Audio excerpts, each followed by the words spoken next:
Son illərdə Azərbaycanda onlayn alış-veriş platformalarından istifadə bir xeyli artmışdır. Əvvəlki illərdə bu məsələyə biraz məsafəli yanaşırdıq. İnsanlar belə deyək ki, onlayn saytlara etibar eləmirdilər. Yəni məhsul əlimizə çatmaya bilər, bizi aldada bilərlər və s. Lakin Trendyolun Azərbaycan bazarına girişindən sonra insanların etibarı belə deyək ki, biraz artdı və belə saytlara daha yaxşı yanaşmağa başladılar. Trendyoldan sonra ölkə bazarına Temu da girdi və son bir ildə Taobao da artıq ölkə bazarına girmişdir. Taobao'nun digər saytlardan bəzi fərqləri mövcuddur. Bəzi yaxşı cəhətləri və bəzi pis cəhətləri mövcuddur. Hazırda da ondan danışacağam. Gəlin keçid edək. Saytın interfeysi digər platformalardan o qədər də fərqlənmir. Elə Temu'nun quruluşuna biraz da oxşayır. Onsuz da bu da bir Çin saytıdır. Lakin belə bir problem var ki, tətbiq ingilis dilində deyil. İngilis dilində tətbiqi istifadə etmək üçün Sinqapur ölkəsini seçməliyik.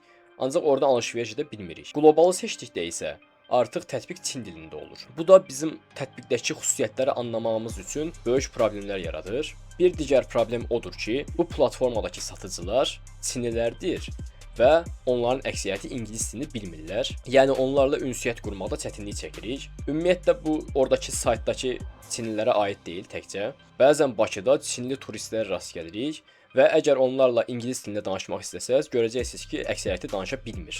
Hətta bizdəki ibtidai sinif şagirdləri belə Çinlilərin əksəriyyətindən yaxşı ingilis dili danışırlar. Məsələn, sizə belə bir şey danışım. Mən bir dostumla Azərbaycan və Fransa yığmasının oyununa getmişdim. Arxamızda da Çinlilər var idi. Mən onların Çinli olmağını bilmirdim. Sadəcə gördüm ki, Asiya millətidirlər və mən açığı Asiya millətlərini ayırd edə bilmirəm.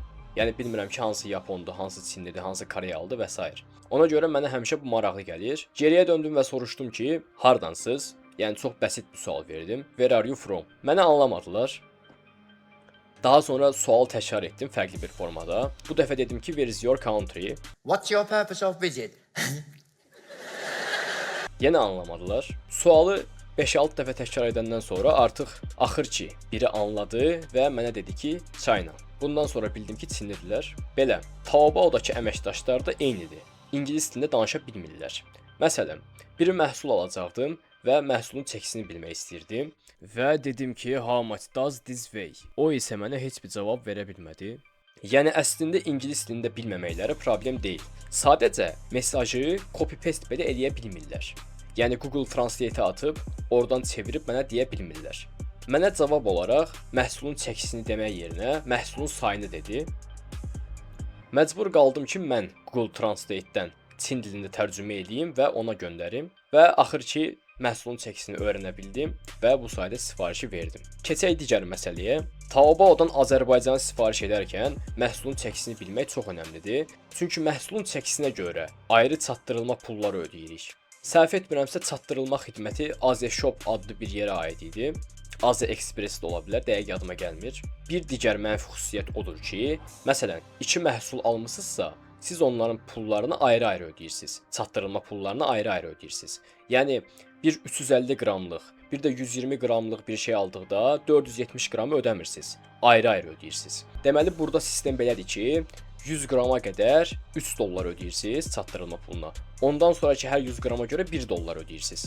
Yəni, normalda 470 qrama siz ödəməli idiniz 8 dollar. Lakin sistem belədir ki, ayrı-ayrı ödəyirsiniz və olur bir 350 qramın pulu, bir də 120 qramın pulu. Bu da edir 6 dollar və 4 dollar. Yəni 10 dollar. Burada 3 dollarlıq bir ziyanımız oldu, belə deyək ki.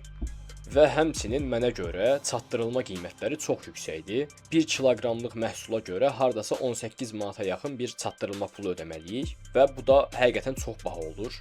Mən 2 məhsul aldım və onlara toplam 20 manata yaxın çatdırılma pulu ödədim. Bu məhsulların özünün maya qiymətindən qat-qat yüksək olur. Təbii ki, sadəcə mənfi xüsusiyyətləri yoxdur, müsbət xüsusiyyətləri də var. İndi keçid edək onlara. Başlıca müsbət xüsusiyyət odur ki, heç yerdə tapmadığınız məhsulları burada tapa bilərsiniz. Yəni Temu'da olmayan, Trendyol'da olmayan, Amazon'da olmayan bir çox məhsul burada var və qiymətləri həqiqətən çox ucuzdur.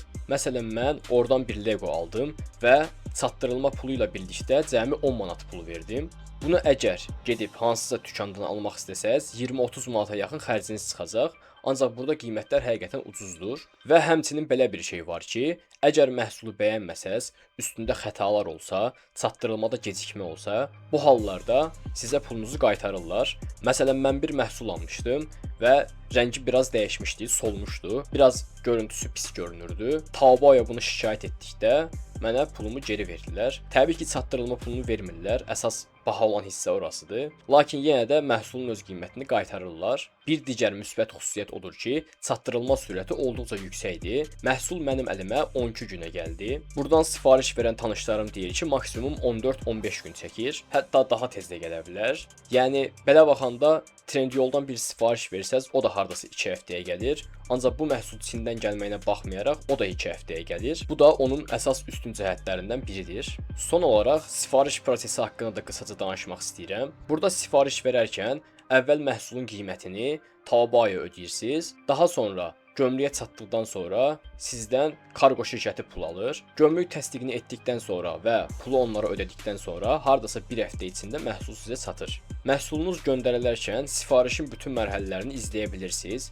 Yəni nə zaman yola çıxdı, nə zaman gömrüyə çatdı və s. Burada çatdırılma ancaq postları olur. Mənim rayondakı posta verməyimə baxmayaraq, məhsullar olduqca tez vaxtda gəldi. Gömrükdən hardasa 8 gün sonra gəldi. Bu da olduqca sürətlidir.